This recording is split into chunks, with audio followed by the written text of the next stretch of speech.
Regulators are increasingly shaping America's space race. The FCC decides who gets access to spectrum, approves satellite communication systems, and is now confronting the next frontier of the space economy, from orbital data centers to direct-to-device connectivity. Joining us now is FCC Chairman Brendan Carr to discuss the future of space communications, spectrum, wireless policy, before we turn to some of the major media issues facing the Commission.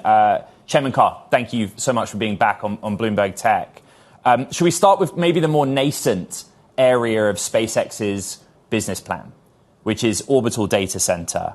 I think a lot of value to the audience and to Americans is, could you just explain how the FCC regulates orbital data center, why it has a role in oversight of how much material from a compute perspective will be in orbit above the Earth?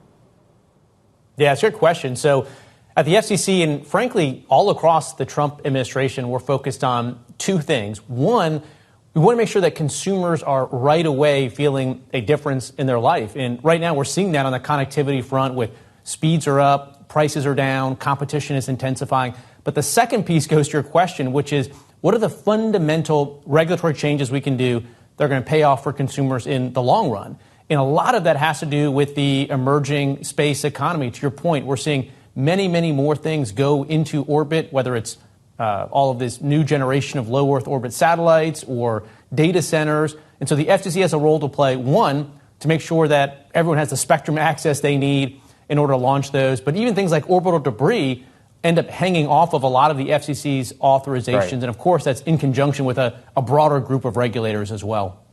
When SpaceX or another player comes to the FCC seeking approval to deploy data centers in the form factor of a satellite into orbit, what are the considerations by which the FCC decides approval or to block approval? Well, the first thing for us is we want to go much more quickly. You know, when I took over, we launched what we called a Build America agenda, and a key piece of that is boosting America's space economy. And it used to be when we would get satellite applications that would come in, we would get, one or two or three a year, and we would do individualized, bespoke, custom reviews. And what we're fundamentally changing is to an assembly line mindset. In fact, we're going to vote this month to change how we run our Space Bureau operations. So it'll be objective criteria, and if you hit those, you should expect much faster FCC approvals. In fact, we've cut the backlog of FCC approvals down by about half. We're moving much faster. And so we're giving people objective criteria to hit. That way we can end up improving, thousands or hundreds of thousands of applications, whereas before our processes would take us, months or years to do a small handful of that. Away from orbital data centers, a big focus right now is the wireless networks in the context of space. Prior iterations of the FCC debated and looked at a fourth national wireless network with EchoStar. Right, and I think I'm right in saying, Chairman Carr, you were critical of prior approaches to that future market. What has happened in the interim is that the FCC has handed some of those same licenses to SpaceX for Starlink. What do we interpret through that mechanism? Well, you're right. There was a mindset several years ago that said we have to have 4 separate, standalone mobile wireless providers, let alone many other competitors that we have in the broader connectivity market. And people said that if you didn't have 4, that prices would rise for consumers or speeds would slow down. And we haven't seen that obviously at all. We've completed the process of facilitating Dish EchoStar effectively exiting the market when it comes to mobile wireless, and consumers continue to benefit from a lot of price competition. So it's a great time for consumers, but it's also a really good time for companies because we're taking a lot of the costs, unnecessary costs, out of the system, whether it's permitting reform, whether it's allowing providers to retire these old copper networks that they had to subsidize in addition to their new networks. And so this old view of having to have 4 individual mobile wireless providers or the sky would fall, we didn't buy. And obviously I think the evidence is coming in to show that this new theory is correct. You told Bloomberg last week that you have not had substantial conversations with SpaceX about their wireless ambitions, substantial conversations.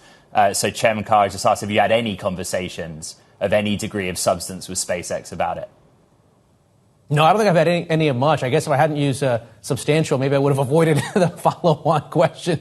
But I don't recall having any conversations with them about that. Look, I do think one of the things we're really excited about is this new emerging trend towards direct-to-cell technology, where you can go straight from one of these low Earth orbit satellites right to a handset. Obviously, Starlink is doing that. We've facilitated them getting some spectrum to do it.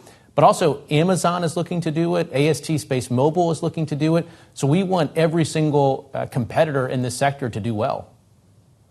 Overall, the FCC's done a quite a large body of work to come up with some kind of regulatory framework, I think, right, for direct-to-device. The accusation is of maybe favoritism towards SpaceX. You've also denied several of their requests. How are you going about building out that framework? Yeah, a couple things. On direct-to-cell in particular, our view was to have 2 or 3 facilities-based providers in that segment so that the United States could lead the world in that. And that's something I think it's really important to President Trump, is that U.S. lead when it comes to these new emerging technologies. And we are in really good position to do that. There are always lots of stories about FCC taking action to benefit Starlink or SpaceX, and I get it. It probably results in more clicks. But the reality is we are, uplifting every single operator or business that's in the space economy. We're taking actions that benefit Amazon Leo, that benefit many smaller providers as well. So Reflect Orbit, Logos, AST Space Mobile, of course SpaceX as well. So there's many companies in this sector that are benefiting from our new mindset at the FCC, which is to go faster with these approvals. We don't want to get stuck navel gazing. We're live on Bloomberg Television and on Bloomberg Radio. This is Bloomberg Tech, speaking with FCC Chairman Brendan Carr. There's also a technical consideration about spectrum, which is, why is it important, Chairman, for a direct-to-device provider to have exclusive spectrum use in and amongst everything else that's happening up there? Well, it's a very efficient way to operate, to have your own spectrum. And so we've been very open to spectrum deals. On the one hand, we've had about $130 billion worth of deal flow go through the FCC, this Trump administration, not just mobile wireless, but across the board. And we're moving hard on spectrum as well, and not just direct to cell. We're voting this month to create 160 megahertz of new spectrum for mid-band offerings in what's called the C-band. And it's effectively going to create what we're referring to as a super band of 440 megahertz wide channel for mid-band spectrum for 5G, for 6G. But you're right on the satellite side as well. So SpaceX has access to, I think it's 65 megahertz of spectrum that they can use for direct to cell. Amazon just announced that they are looking to purchase Globalstar, which also has spectrum that could be used for direct to cell technology. So you see a lot of the players in this space, AST as well, that are looking to obtain their own spectrum rights so they can stand alone and offer that service in a complement to existing connectivity services. Chairman Carr, just before the show started, Bloomberg broke some news in a story that a group of about a dozen states is poised to sue to block the Paramount Skydance Warner Brothers deal. I think there had been prior reporting that various attorneys across those states had been preparing for that anyway. I know that the FCC kind of has a nominal role to look at the foreign financing of such a deal, but I hope you appreciate I have to ask you about what the latest is there and your reaction to a states-wide antitrust suit. Well, it's hard to see a real legitimate antitrust action, but of course, I leave it to the antitrust experts to weigh in on this. I did think it was interesting that there was a statement, at least attributed to the California Attorney General, that said that they would not sue if Paramount agreed to spin off CNN. It's hard to conceive of a competition or antitrust theory that takes you all the way up to the point where owning or not owning CNN as part of that broader group is a legitimate line that antitrust or competition law would draw. For our part, we do have a piece of this with respect to some of the foreign investment, and we're running a standard process on that, and we haven't made a final decision there yet. In recent interviews, you've also been asked, of course, about Disney.